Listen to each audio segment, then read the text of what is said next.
Udumo kuNkulunkulu weliphezulu nokuthula emhlabeni kubantu abathokozelwa nguye. Babunsibando kubingelelayo ndlalifa izulu ngithi uJesu Kristu inkosi. Awu isivumo lesi nawe futhi ekhaya thana uJesu Kristu inkosi. Ngoba mina njengoba ngiguqisa imoya amadimoni ngapha nawe futhi aguqise. Lisho njalo izwi lenkosi lithi onke amadolo azoguqa, zonke izilimi zivume zithi uJesu Kristu inkosi. Ngakho ke uma mina ngithi uJesu Kristu inkosi, vuma nawe ukuthi uJesu Kristu inkosi ngokuthi usho, ungasho ukuthi uyabusa, kodwa nawe thana uJesu Kristu inkosi. Ngoba uyinkosi akayikhona okunye, hayi akayikho okunye, uyinkosi, uyabusa. Zonke izinto zidalwe ngaye, zadalelwa yena, zathotshiswa zonke phansi kwezinyawo zakhe. Sitha sokugcina siyothotshiswa ukufa. Lisho njalo izwi lenkosi. Mina ngikhuluma ngoJesu Kristu oyinkosi. Siyambonga ke kakhulu uNkulunkulu bangcwele, siyamdumisa ukuthi sibuya kwimpela sonto ebibhizi ke nokho, kodwa ke siyambonga uNkulunkulu kakhulu. Kimina lokho iqale ngoLesihlanu kwaba busy kakhulu, besise emkhulekweni ukukhulekela izingane zika grade 12 zendawo esiyakhele la. Kwaba umqondo webafundisi base bewethula enkosini, inkosi yavuma yayisekungena neDepartment of Education namanye ama stakeholders ke angena, kwahlanganiswa imlomo, kwalalelwana, kwaphuma usuku lwangoLesihlanu umhla ka-20 lapho besinomkhuleko. Besinaye usihlalo wethu besiphathela izwi, yikho nathola inkonzo lenganifakela yona inkulumo yethu noNhlanhla sikhuluma ngamalobolo. Mina ngangikhuleka nje nginesihloko sokungikhulekela kusona, isihloko esasikhuluma ngokuthi abantwana bayagula, bahlaselwa amadimoni mase bezobhala futhi babe nokwesaba. Ngangikhulekela lokho ke. Sambonga kakhulu uNkulunkulu, ngase nginifakela ipledge ka grade 12, nganifakela ku YouTube, abanye ngikholwa ukuthi bayibona. Kodwa nje siyabonga kakhulu, ibibhizi inde lempela sonto kumina, uLesihlanu, uMgqibelo, bese kuzoba ke nayizolo, ngoba ngumgqibelo besile enkawini emakhabeleni eKranskop. Siyambonga kakhulu uNkulunkulu, saphatheka kahle emakhabeleni. Siyambonga kakhulu uNkulunkulu, sajabula ngendlela emangalisayo. Umndeni wakwaDlomo wasiphatha ngezandla ezifudumeleyo. Ngibonge bonke abasekhaya lezwi abafika lapha. Angizobabala ngamagama ngonzo sengibashiya abanye, kodwa ngiyabonga kakhulu. Angazi ukuthi ngathi ngithobeka kanjani uma uthumile usiyashumayela ubona ubuso obujwayele ekade ububona kwenye indawo. Ubuso babukhona kwaMashu, bebukhona futhi lapha. Ubuso babukhona oThongathi, bebukhona futhi lapha enkawini. So ngiyamangala ngempela, kwangathi uNkulunkulu anganibusisa nihamba ngendlela enihamba ngayo, nifike futhi phambili nisebenze bantu bami. Isibusiso senu sikhulu ngendlela emangalisayo. uNkulunkulu anibusise. Ngiyanikhulekela nithola isibusiso sokungena ezulwini, ileso esikhulu esidlula konke, esidlula ingcebo yasemhlabeni. Yebo sinezidingo emhlabeni, uNkulunkulu akalenze izwi lakhe. Amahubo 103 verse 5 asuthisa ukulangazela kwenu ngokuhle kulelizwe, kodwa kakhulu ningene ekhaya ezulwini ngamasango, nithola imiqhele yenu yokulunga.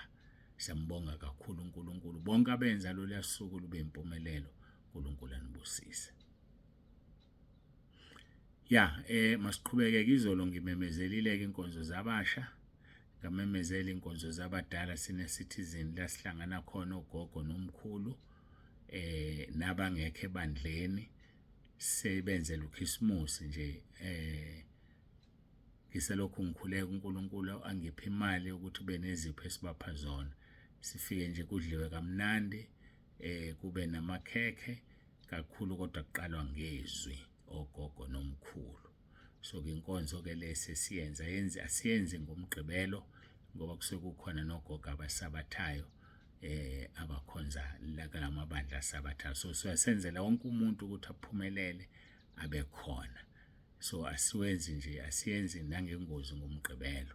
Siyambonga ke nokho uNkulunkulu kakhulu ngani nonke. Ngase ngimemezela ke inkonzo zabasha, izinkonzo zabasha. Lalela inkonzo yayizolo uzoyithola idate. Zikhona inkonzo zabasha ngoDisemba. Siyambonga uNkulunkulu. Ngiyacela ukuthi siguqe sikhuleke siye ezweni lenkosi. Sengiqedile ngeyimemezelo. Ngilokhu ngihambe njalo ke. Ngiyahamba namanje. Mhlambe singadlulisa nje ukukhala nokudabuka. Kukhona ilunga lethu elise Melmoth kwaMagwaza elihambile. Liqale langena ekhaya lezwi kwahamba basebengena entabeni yendlu kaJehova kuyabonelelwa. Ngiyabonga ukuthi uNkulunkulu angikhumbuze lento ngoba ngicabanga ukuthi kuhle ngisale sengikhuluma. Bangibikelileke noma kungakafanelazwe ngokugcwele kodwa amathuba amaningi inkonzo yokumfihla izoba ngomgqibelo. Manje inkinga ke ngifisa bonke abantwana bakaNkulunkulu asebengena entabeni yendlu kaJehova kuyabonelelwa. Biphuma ekhaya lezwi sebebaningi endlela emangalisayo. Ngithanda ukucacisa ukuthi njengoba nazi ukuthi ngixakeke kangakanani bantabami. Njengoba nazi ukuthi kunama bookings anjani azafika 2027. Ngifisa ukudlulisa kumanje ngoba omunye umuntu akazo understanda. La isimo sivuma khona kufihlwa kungekho la ngiphuma khona ngiyophuma ngiyolifihla ilunga lasentabeni yendlu kaJehova kuyabonelelwa. Kodwa uma kuqondane neappointment ethizeni endaweni ethile ngiyocela uNkulunkulu ungiphila befundisi baphume bahambe bayongcwabela lelo lunga. Nane emabranchini befundisi nikulungele. Ngilenze njengemafakatini. Sinomfundisi emafakatini unabashumayela abawu2 noma abavangeli abawu2 ngaphansi kwakhe.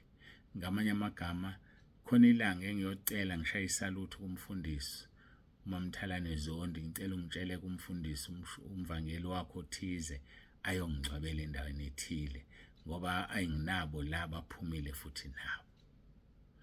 Kwesinye isikhathi nilindele sohlela inkonzo endaweni ethile bese ngingezi ngoba mhlambe mina kufanele ngiyothatha lo mngcwabo bese ngithumela laba befundise nginabo beze lapho. So kulindele nje umsebenzi uyakhula ngendlela emangalisayo.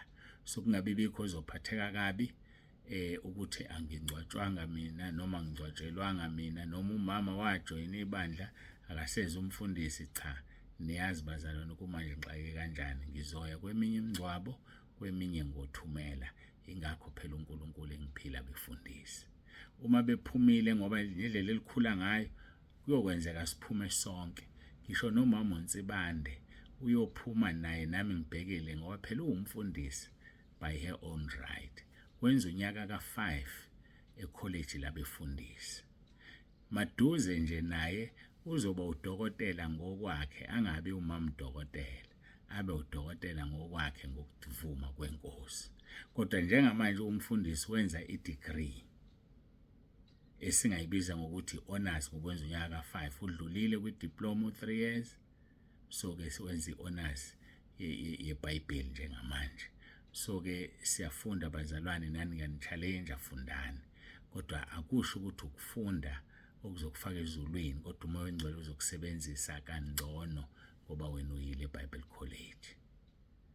Ngakho ke bengibeka le ndaba bengicabanga usovela wangikhumbuza uNkulunkulu ngiyibeke uNkulunkulu wangikhumbuza ngiyibeke nazi bazalwane ngenxa yokukhula kwebandla kofika noma ubani azongcwaba ngenxa yesimo esibhekene naso.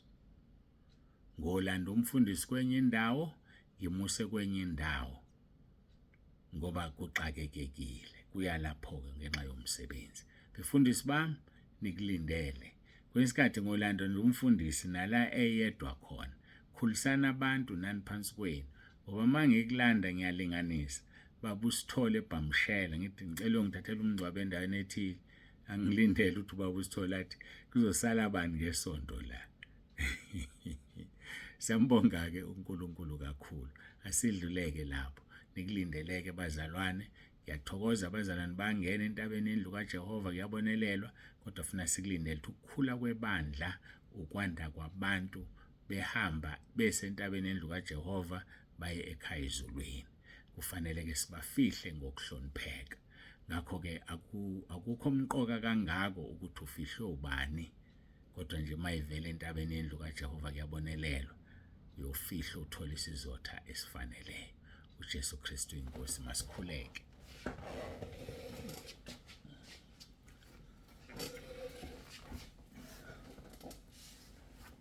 Baba wethu usezulwini, uNkulunkulu wethu nomusa, siyazithoba phambi kobuso bakho. Ngiyacela uNkulunkulu wami ukuba ube kanye nathi kule nkonzo, ukhuluma izwi lakho uzambule.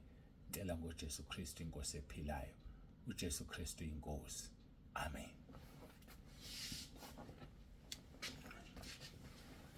Siyambonga ke uNkulunkulu wethu bangcwele. Siqhubekeni ke nenkonzo yethu sifunde abase Philippians chapter 2 verse 9 kuya ku11. Ngalokho ke uNkulunkulu wamphakamisa kakhulu wamnika igama eliphezulu amagama onke ukuze kuthi ngegama lika Jesu amadolo onke aguqe, awabasezulwini nawabasemhlabeni nabangaphansi komhlaba. Leli gama abangcwele liyagoqisa. Yazi ukuthi liyagoqisa. Ukuguqa kuza ngendlela ezihlukeneyo. Ngesikhathi esiningi sazi ukuthi ukuguqa ukuthoba. Kodwa ngifuna ukutshela ukuthi ukuguqa kuza ngendlela ezihlukeneyo. Khona elibagoqisa abathobe, khona elibagoqisa abathukuthele, khona elibagoqisa bavula umlomo balwe naleli gama. Hayi uguqile lo muntu, usuke eguqile ngiyakutshela ke namhlanje. Hayi liyagoqisa leli gama. Hayi futhi namhlanje abaletha ubufakazi ozongikholwa ukuthi uzobuzwa ntambama bekhuluma ngegama lenkosi uJesu. Siyabonga nje ngoba ubaba uJalo uyasifakela ku YouTube lobu bufakazi. Hayi liyaguqisa leli gama ukuthi nje baguqa ngendlela engafani. Angithi phela amadimoni maye kumuntu uwaguqisa, awaguqa ahlala athothobala ayabaleka phuma hamba esihogweni. Uma engaphumanga ahamba kuphuma lo muntu onawo ahamba thukuthela thuka inhlamba asho konke afisa ukusho. Hayi uguqile. Hayi ngoba liyaguqisa leli gama. uJesu Kristu inkosi. Uyalithanda awulithandi lisezwini likaNkulunkulu liyaguqisa. Bekuyokusiza ukuthi uliphathe nawe ulikhulume ukuze uguqise ngalo ngoba ma ungaguqisi ngalo kuzoguqa wena.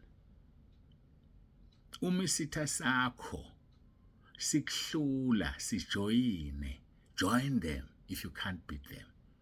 So mongakwazi kulwa naleli gama ngena phansi kwalo likuvikele. Ayazidlule lapho. Phinda uverse 10.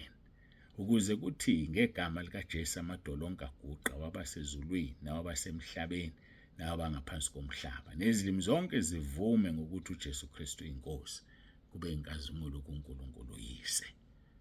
Ayizavuma izilimi ziyavuma. Angizazi lezi ezingavumi kodwa izilimi ziyavuma. Yabo lezi ezingavumi ngoba seyiguqile ziyaguqiswa.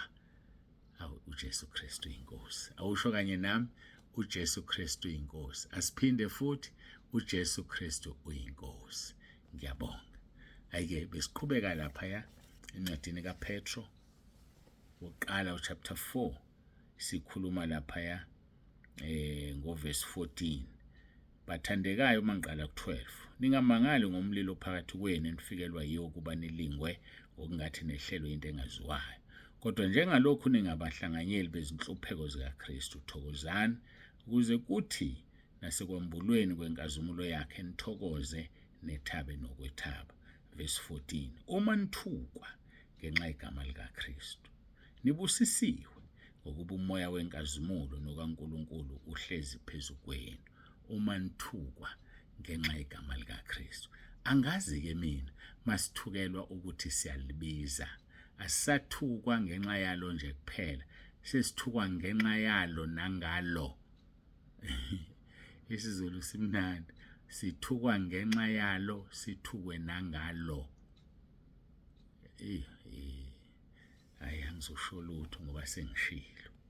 Hawu sengishilo. Uma nithukwa ngenxa igama likaKristu nibusisiwe ngokuba umoya wenkazimulo nokaNkulunkulu uhlezi phezu kwenu. Ake sibuke lapha izwi lenkosi kumaHubo 89 uverse 50. Uthi umbhalo waleli hubo, khumbula Nkosi ihlazo lezinceku zakho. Ihlazo ukuthi sithukwe, ihlazo ukuthi siphathwe kabi ngenxa igama lenkosi uJesu. Khumbula Nkosi ihlazo lezinceku zakho, nokuthi ngithwele esifubeni sami ihlazo lezizwe eziningi kakhulu ngenxa igama lakho. Sithwele ihlazo bazalwane. Kube kungelona kahle kahle ihlazo ngoba sithwele inkosi yethu uJesu Kristu, kodwa kwabezwe ihlazo. Kodwa kwabasezulwini sithwele imqhele ukuthi abayiboni. Athi verse 51, ezisola ngalo izitha zakho Jehova, ezisola ngalo ukuhamba kodotshweyo wakho. Siyasolwa ngegama likaJesu, siyasolwa ngalo. Omunye ungixoxelile wathi yazi ukuthini, uthi omunye kuye, yazi ukuqina nje, ukuqina ukuphapha nje ukuthi lokhu uthi uJesu Kristu inkosi. Athi seniphaphile, akusekhona ukukholwa. Yazi ukuthi uguqile lo muntu ukhuluma kanjalo, selimguqisile. Ukuthi libaguqisa ngendlela ezingafani, kodwa iqiniso lithini? Uguqile. Hayi asibaguqiseni bafowethu, asibaguqiseni. Sibaqale ezulwini, size nabemhlabeni, sizogcina phansi komhlaba. Yonke nje into iyaguqa. Sithi uJesu Kristu inkosi. Sikhuluma ngomafohla, igama elivele lifohle nje. Hawu kodwa bazalwane, kumnandi ukukholwa, kumnandi ukukholwa. Uma ukholwa ngeqiniso uyakhetheka phakathi kwamakhoba. Khona amabele, khona amakhoba. Uyabhula uJesu, sikhona esibuyeni sakhe. Uyabhula, uhlukanisa amabele namakhoba. Bese bakhona lawo-ke amabele angafuni ukuhlukana namakhoba. Ezwakala mase kushiswa amakhoba, eseqhuma emlilweni. Yilabo bazalwane abangafuni ukuhlukana nesono. Sivume isono uhlukane naso. Ufihla iziphambeko zakhe akayikuphumelela, kodwa uzivuma zishiwe uyothola umusa. Gonyuluka, vuma yonke into, khipha inhloso yokwenza kwakhe isono, ngoba isono siyisono ngomnyombo waso, ngenhloso yaso. Ngiyazi ukuthi aningizwa kahle. Ake ngixoxe le ndaba emfushane bese ngiyakhuleka. Nangu umdumisi uyafika kuleli bandla, akazi ukuthi umdumisi. Ebezwe becula besethi enhlizweni yakhe, yazi ngabehlula mina. La ekhaya yabanamdumisi lana. Mina ngela mezwi awuthi ke ngiqala iculo bangizwe kahle. Awu aliqala iculo. Mhlambe limnandi. Kodwa inhloso itheni? Awuthi ke ngiqala iculo bangizwe kahle. Usonile phambi kaNkulunkulu ngenxa yenhloso.